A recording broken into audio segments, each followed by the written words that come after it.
This is the X-Zone Broadcast Network, broadcasting worldwide on broadcast affiliates and satellite program providers, including CNN Broadcast Network, Sirius Satellite Network, Star Media, Good News Radio Network, Angel Broadcast Network, Wiki Broadcast Network, and WPBN TV. For more information on the X-Zone Broadcast Network, visit us at www.xzbn.net.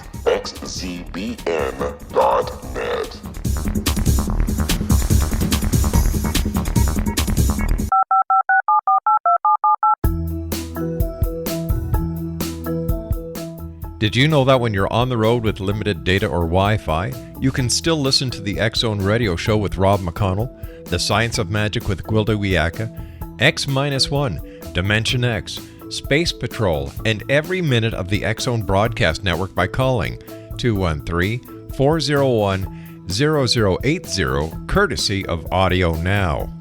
No smartphone, app, or internet needed. It saves your data plan, and it's free if you have unlimited minutes. Call 213-401-0080 to listen on any phone, anytime, anywhere.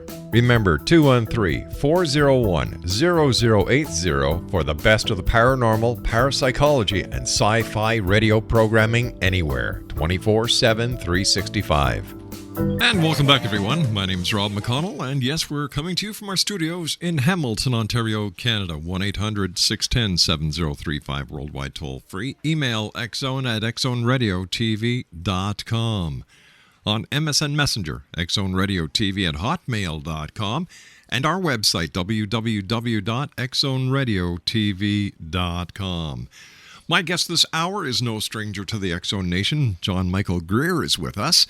And John Michael Greer is a certified master conserver, organic gardener, and a scholar of ecological history. The current Grand Druid of the AODA. His widely cited blog, the Archdruid Report, deals with the peak oil and other interesting daily affecting topics that affect Mother Earth and each and every one of us. We're going to be talking to John Michael about his new book, one of his 3 new books, I should say, Mystery Teachings from the Living Earth. And first of all, John, great having you back with us again. Well, it's a pleasure to be on again. What do you think is going on in the world today, John? You know, we've just gotten over the disaster in the Gulf of Mexico. Mm-hmm. We've got the melting of the polar ice cap. We've got animals that are going on to the endangered species list because they can't survive because of the ecology. It seems one thing after the other. Then you throw in the trials and tribulation of the different countries of this world. Like, if you'll excuse the expression, it looks like we're going to hell in a handbasket. Basically, this is what happens when you try to pursue a fantasy of limitless economic growth on a finite planet. All these different things that you've mentioned are symptoms of the head-on collision of this fantasy that we can just keep on growing our population, growing our incomes, growing our luxuries indefinitely, when the planet is only so large, it only contains so much resources. And that's not going to change, no matter how loudly we yell like a bunch of 5-year-olds, wanting there to be more cookies in the cookie jar when we've not only emptied the cookie jar, but pushed it off the shelf and broken it. John, why is spiritual ecology becoming so popular these days? Well, I think on the one hand, there's a growing number of people who are realizing the stupidity of our collective relationship with the planet that keeps us all alive. On the other hand, there are people who are starting to realize that a lot of what's wrong with contemporary spirituality, and especially with the alternative spiritual scene and with the mainstream, is that it doesn't pay attention to the same principles that we see in ecology. Just as we've got people saying, well, I want mine, I want it all, I want it now, forget about the planet. On a physical plane, we also have people saying the same thing and claiming that it's spirituality. And you know what? It doesn't work there either. So are we looking at the breaking point of our very existence? I don't think so. Human beings are some of nature's supreme generalists. We're right up there with cockroaches and rats as far as, we can live just about anywhere, and we're very hard to get rid of. Yeah. You may not think that as a flattering comparison, but if you've ever tried to exterminate rats, they've got something going for them. Exactly. No, I think humanity's going to be around. The planet's going to be around. I mean, this Earth has survived things that are so much vaster than anything humanity can do. It is not funny. The question is just how badly we're going to mess things up for ourselves. Just how badly are we going to suffer? How many of our own dreams are we going to stomp into the dust by our own idiocy in dealing with the facts of existence? John, stand by, my friend. Exonation. Our special guest is John Michael Greer. Here's the address for his blog site: www.thearchdruidreport.blogspot.com. And John Michael Greer and I will be back on the other side of this 2-minute commercial break as the X Zone continues from our studios in Hamilton, Ontario, Canada. My name is Rob McConnell. Don't go away.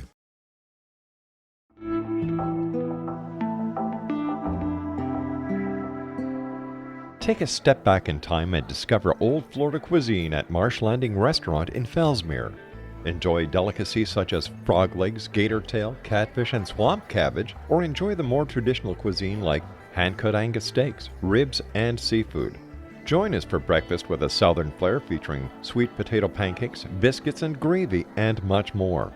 Planning a party? Marsh Landing's private dining room can accommodate groups from 8 to 80 people. While you're visiting, enjoy the historic pictures, artifacts, and stories that line the walls. Marsh Landing is truly a unique experience. Marsh Landing Restaurant, 44 North Broadway in historic Fellsmere, or visit marshlandingrestaurant.com. Marsh Landing, Old Florida cuisine at its best.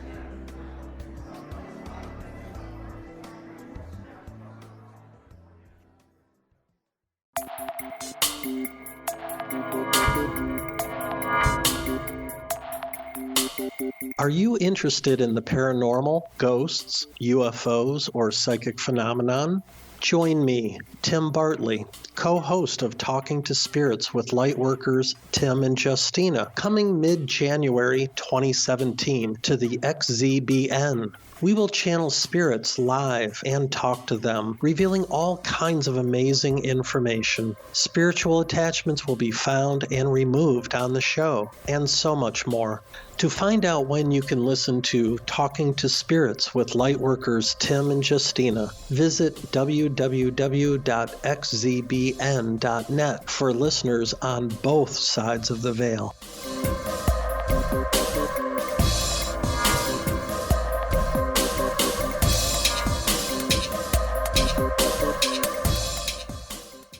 Explanation, John Michael Greer is my special guest, and we're talking about John's new book. It's entitled Mystery Teachings from the Living Earth, An Introduction to Spiritual Ecology. And if you'd like to find out more about John, he's got a great blog at www.thearchdruidreport.blogspot.com. John, what was your inspiration for writing your new book, Mystery Teachings from the Living Earth? Well, I've been talking for quite a while in books and in my blog and in several other places about the consequences, as I mentioned earlier, of our idiotic relationship to the planet that keeps us all alive, and all of it was very much focused on here's this situation, here's that situation, here's our dependence on non-renewable resources and so on. All symptoms, all talking about these sort of specific applications, and it occurred to me, and partly it was inspired by people asking, okay, what's the basic set of ideas here? What are the underlying principles, both in terms of the practical world and in terms of the spiritual dimension, which of course I do talk about as a druid, as an archdruid.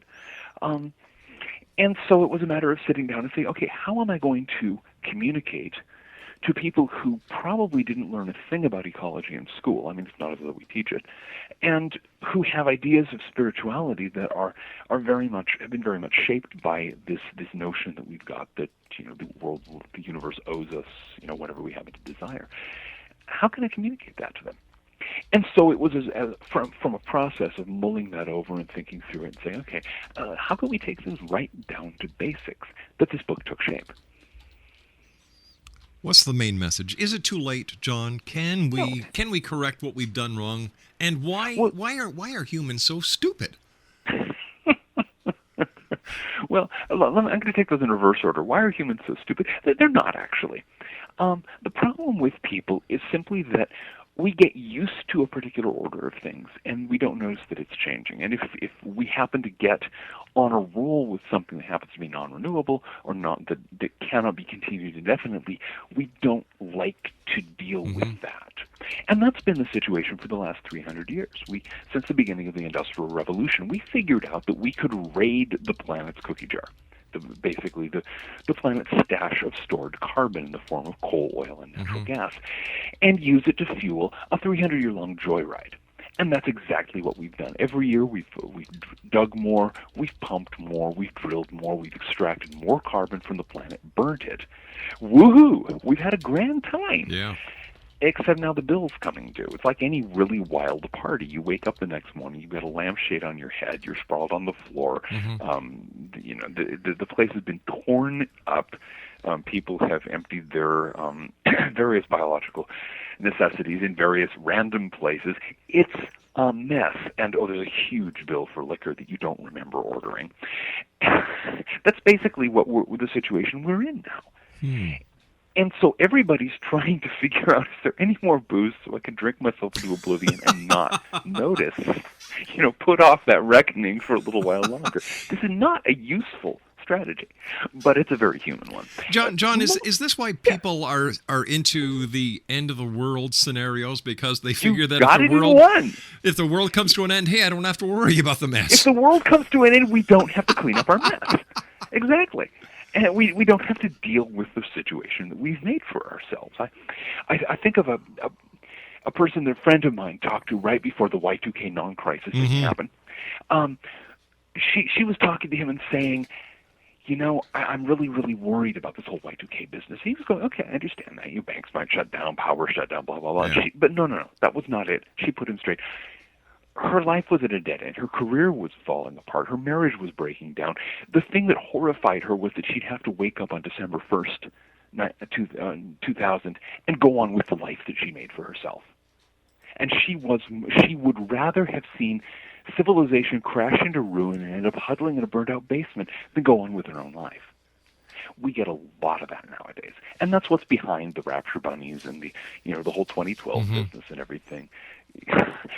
Don't make us clean up our mess. So what we're doing is we're not accepting responsibility for what we've created. We're saying, all right, listen, why don't you start off with a clean slate, destroy the earth, kill everybody here and start all over again. Except, of course, everybody who gets into the apocalypse thing, they don't think they're going to be one of the people who die. Yeah, you're going to be the one who gets raptured up into heaven with Jesus, or you're going to be one of those plucky survivors, those 6 or 7 Hollywood stars in every disaster movie you've ever seen, or what have you. It's just everybody has that fantasy. They're not going to be the one who gets stomped. Yeah. It's just one of those things. John, how can we better ourselves so that we work with Mother Nature, the living earth, and stop ruining her? Well, the first thing to do is to understand where our ideas and our basic assumptions don't work. And that's one of the things that my book is about. It basically breaks down the core ideas of ecology into 7 basic principles, which I call the law of wholeness, the law of flow, the law of balance, the law of limits, the law of cause and effect, the law of the planes, and the law of evolution. We can get into those at some point if you like. But basically, these are 7 basic concepts about the way the world actually works. And so I basically show how we can apply each of those to our lives and say, look, this works, that doesn't. So if we start by changing our thinking and then proceed to change our behavior, to look at the actual limits. I know for some people that's a swear word. You can't say limits. Limits are bad. I mean, these are people right now who are counting on the limits of the chair under them to keep them from falling onto the floor.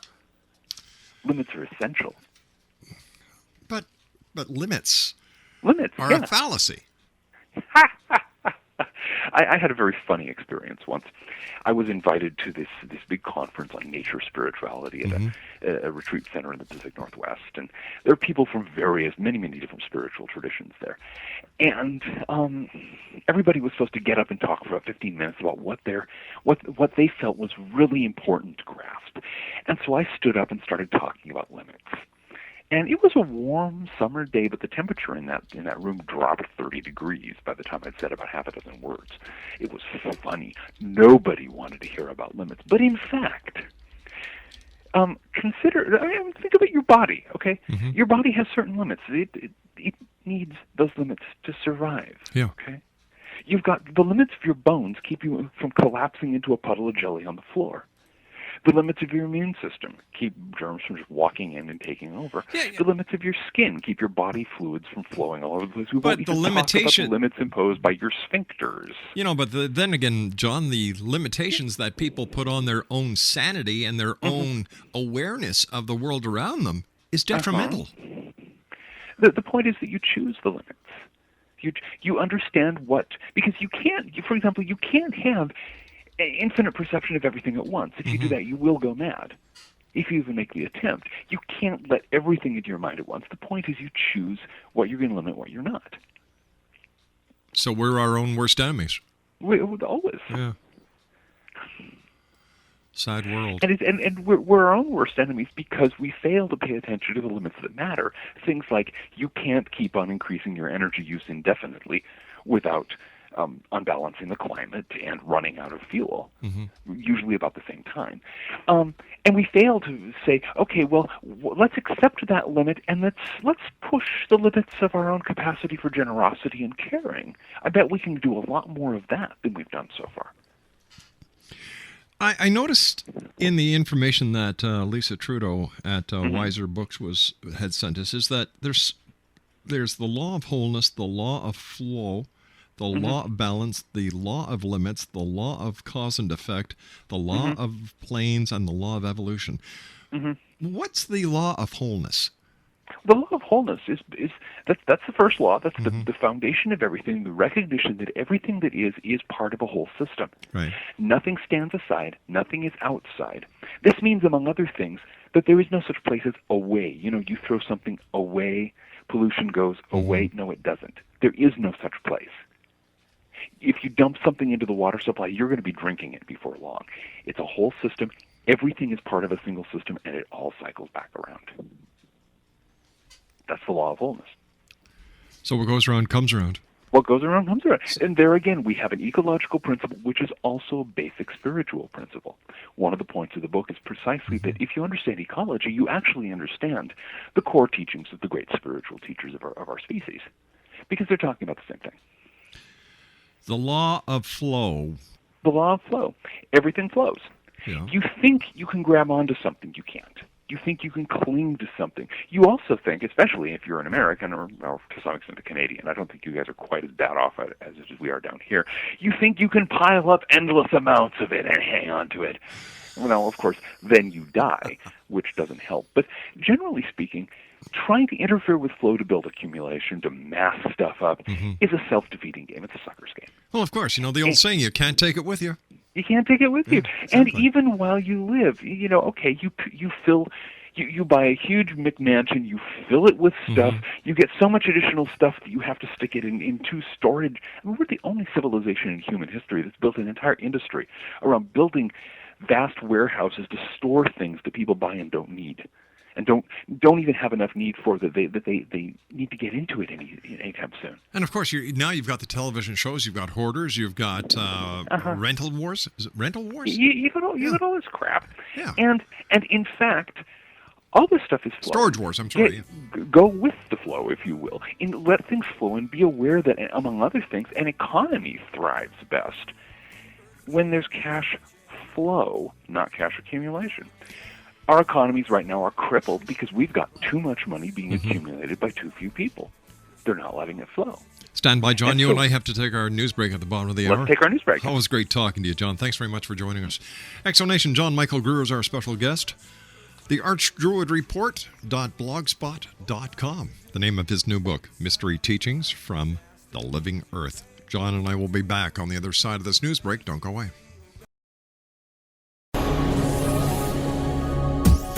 This is the X-Zone Broadcast Network, broadcasting worldwide on broadcast affiliates and satellite program providers, including CNN Broadcast Network, Sirius Satellite Network, Star Media, Good News Radio Network, Angel Broadcast Network, Wiki Broadcast Network, and WPBN TV. For more information on the X Zone Broadcast Network, visit us at www.xzbn.net.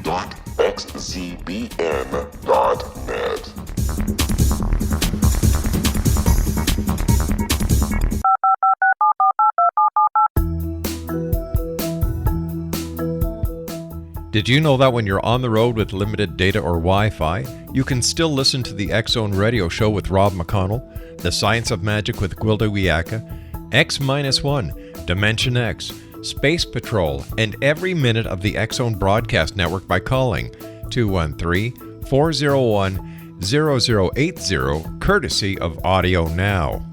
No smartphone, app, or internet needed. It saves your data plan and it's free if you have unlimited minutes. Call 213-401-0080 to listen on any phone, anytime, anywhere. Remember 213-401-0080 for the best of the paranormal, parapsychology, and sci-fi radio programming anywhere, 24/7, 365.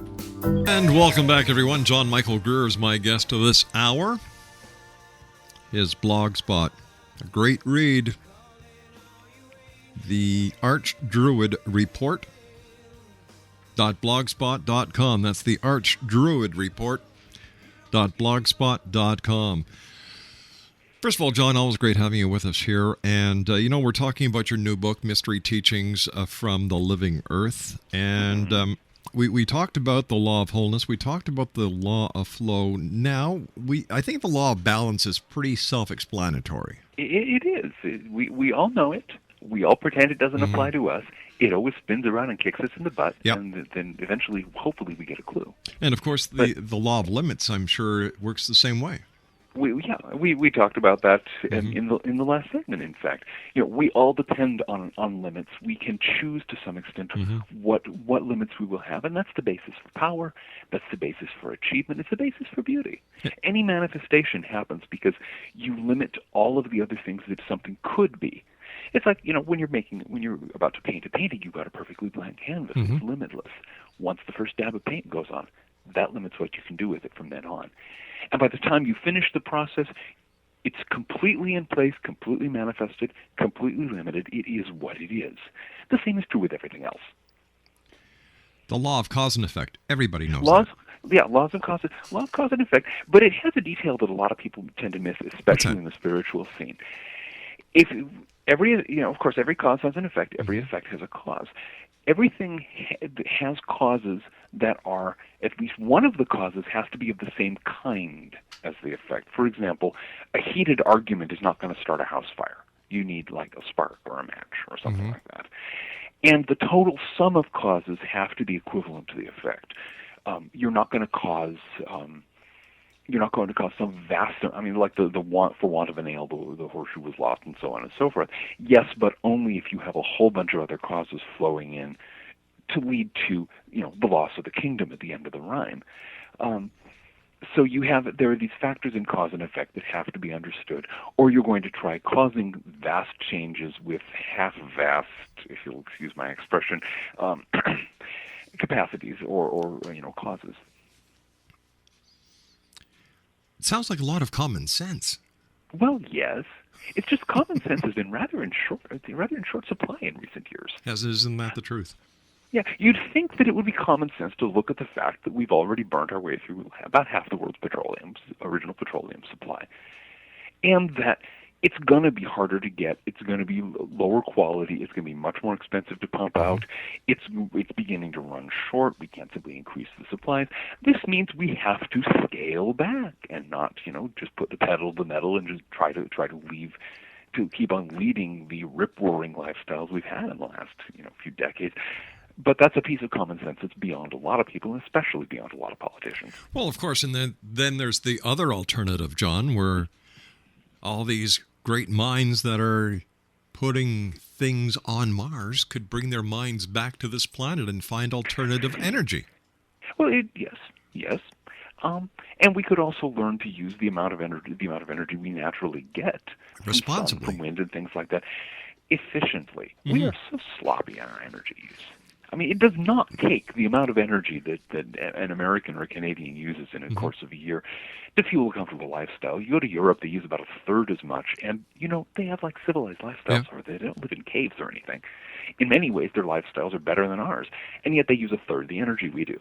We could do the same thing easily, but we won't, because on the one hand we're not too bright about energy. On the other hand, a lot of people are making a lot of money off of selling us more energy than we need. Well, we're a very wasteful society as well, John. You can see that by the amount of garbage we create, we generate, and the amount of food that just goes into the garbage disposal units. It just goes into the waste stream. Yeah, pollution is a resource that is in the wrong place.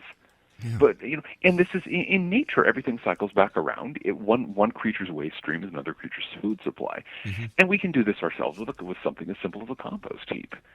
Instead, we flush it down the garbage disposal or what have you, and it ends up becoming a problem for someone else. Yeah, we pass our problems along instead of facing them, acknowledging them, and fixing them. And then learning that there are benefits to fixing them, And since we pass them along, so does the other person, and again, they come around and bite us in the butt. Yeah. That's the law of wholeness. What's the law of planes, John? The law of planes, this is something that really is primarily addressed at some of the mistaken notions in the spiritual communities these days. The law of planes it points out that different kinds of things that we experience function on what people in the mystery traditions call different planes of existence. We have thoughts, okay? A thought may be a thing, but it's not the same kind of thing as, say, a brick. And there are ways you can move from the plane of thoughts to the plane of bricks and vice versa, but it's not an automatic thing. So the people who spend all of their time, trying to think themselves into prosperity, let's say, yes, you can accomplish some things that way, especially if it's your thinking and the actions based on your thinking that are keeping you poor, usually by spending more money than you earn. But if you just expect your thoughts to affect the material world straight off, you're going to run into one problem after another. In the same way, people spend their time chasing wealth, filling their houses with all the crap and all of the, filling their storage lockers with stuff they don't actually want. They're actually trying to fill an emotional need, but they think they can do it by manipulating physical matter. They can't, and so they're caught in this sort of hamster wheel process. So the law of planes is that it's very important to differentiate the plane on which anything you're actually trying to achieve actually takes place. Is it a thought? Is it emotion? Is it a brick? Or what? All right, the final law that we have here is the law of evolution. The law of evolution, and there we're going to have to unhook, about 100, more than that now, but well over 150 years of gibberish. Wow. People say evolution and they think progress. Yeah. We have this fantasy of progress. We have this religion of progress in the modern industrial world. We think that the universe has handed us a ticket that says that everything gets better over time.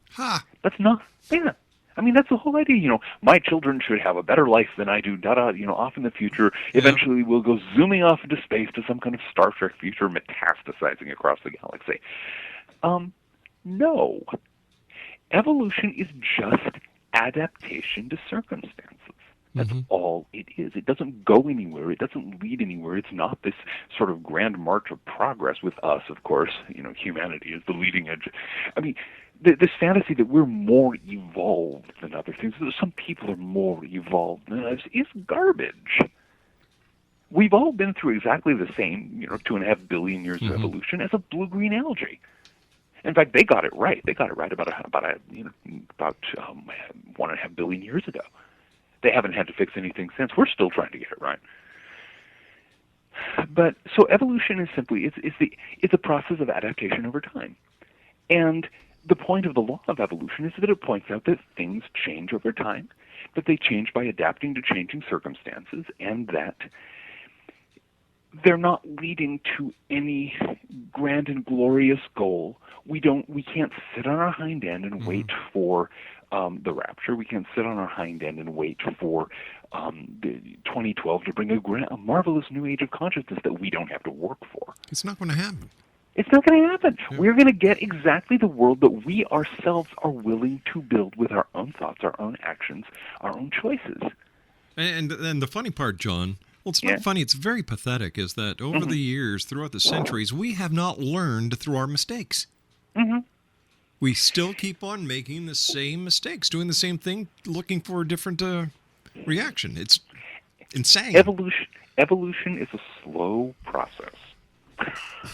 We have not yet adapted to the fact that our minds can come up with fantasies that are very emotionally appealing, but that don't actually have anything to do with the world in which we happen to live. And I think eventually, over millennia to come, we may finally grasp that detail, and then the world will be a rather different place for us. But until then, it's purely a matter of people like me, like other mystery teachers out there, who are saying, okay, here are some things to think about that cast the world in a very different light, and why don't you think about your life in this context? Why don't you try practicing a little meditation, let's say, and see if you can get your mind a little clearer? Maybe even, step back out of all the yelling and chaos and confusion, and think for yourself for a change. You know what, John? I believe in my heart of hearts that technology is working against us. Oh yeah. It's come to a point where families don't talk; they text each other. You've got people who finish their job, they rush home to enter a world of virtual reality that isn't real, because they can be who they want to be in a fantasy life. Absolutely. Or they could just turn on the television and absorb themselves in the in the activities and emotions of people who don't actually exist. Which is the thing is, all that technostructure is a way of running away from the basic realities of human existence, and it depends on having these immense amounts of highly concentrated, cheap energy, which we're using up. So I see the problem with technology in that sense as self-correcting.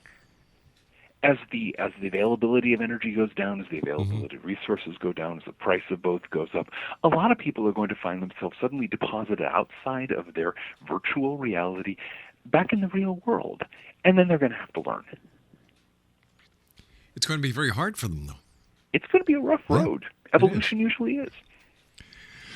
When people talk about druids, John, the first thing that they think of, and this is based on what I've done over the last 20 years talking to people, is they do an automatic connection between a druid and Stonehenge. Stonehenge, yeah. What did the druids actually do at Stonehenge? They didn't. Well, not until about 300 years ago.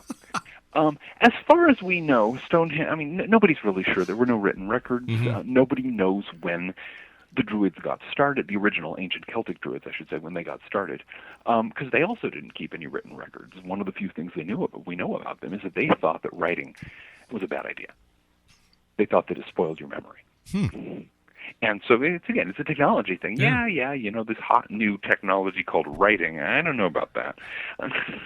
But its current theory is that Stonehenge was built some hundreds of years at least. The oldest aspect of it was some thousands of years, but it was finished some hundreds of years before the first of the Celtic peoples came to Britain, and those were the peoples who had druids as their priests and intellectuals. Starting in about what would it have been? It would have been the early 1700s. When you had the beginning of the Druid revival of people who were inspired by what little was known of the ancient Druids and went out to create a nature-based spirituality in contradiction to the orthodox religion of the time and to the very dogmatic scientific materialism of the time. A lot of them, because of course nobody knew when Stonehenge had been built back in those days, back in the 18th century. And so they thought, well, there were these druids, and here's this ancient thing that is right out there in the open, surrounded by, the sky and the wind and the grass and everything. I bet it was a druid temple. They were wrong, but it was still a cool place to go and celebrate the solstices and so on. And so since sometime in the 18th century, modern druids have been going to Stonehenge, and I've been there. I've celebrated the summer solstice there. It's a lovely place to do a ritual. Did you feel anything, any spiritual presence? Did you feel any earth powers? Less so there. I think it's had too many tourists, to be quite frank. There are some of the old stone circles where there's definitely a feeling of something very alive in the ground. But Stonehenge, it's been asleep for a long time, I think. But it's still a very beautiful place. You're standing there just before dawn. We were fortunate, one of those rare days when it's actually clear and sunny in Britain. I know that's not supposed to happen. But we were lucky. There we were, the wind blowing across the grass and the big gray stones against the gray, slowly lightening sky, and then the sun rises in the east right over the Heelstone. It was great. So is the Stonehenge formation just an ancient observatory? We have no idea. No, lots of people have all kinds of speculations. I mean, probably the funniest one that I ever saw was the guy who came up with his bogus website on ancient Druid computers, claiming that Stonehenge was actually a computer complex. Well, there you go. That goes to prove my comment about modern technology. Modern technology, yeah. John, stand by, my friend. You and I have to take our final break for this hour. Exo Nation, John Michael Greer is our special guest. His new book, Mystery Teachings from the Loving Earth. His blog site is thearchdruidreport.blogspot.com. John Michael Greer and I will return on the other side of this break. Don't go away. 19 Sergeant Central. 19 Sergeant check. Officers on the scene. Hi, I'm Larry Lawson, host of Paranormal Stakeout. With over 36 years in law enforcement, I have learned a few things. The most important is the proper gathering and preservation of evidence is vital to putting the bad guy behind bars. It's no different in the world of paranormal investigation. Whether it's the search for the afterlife, cryptozoology, UFOs, and extraterrestrials, how we gather the evidence, preserve that evidence, and present it to a jury of our peers will make the ultimate difference in proving the existence of worlds and entities that are beyond our imagination.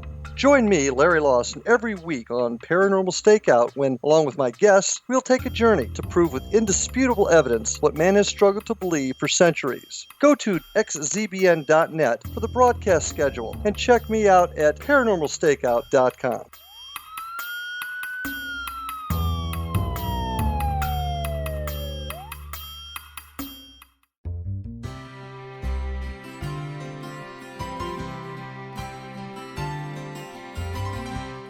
True healing must address 4 levels: physical, emotional, mental, and spiritual, for us to live joyful and productive lives. We tend to treat 3 of the 4, leaving the spiritual languishing. If you're tired of the same dysfunctional patterns cropping up in your life, Soul Balancing is for you. Trixie Phelps, owner and founder of Soul Balancing, is a naturally gifted energy healer trained in numerous esoteric forms, including shamanism. Trixie has created a powerful modality that safely and effectively clears your energetic field. A soul balancing session can remove interference, heal trauma, and restore your hope. Contact Trixie for a life-changing long-distance session today, www.soulbalancing.world.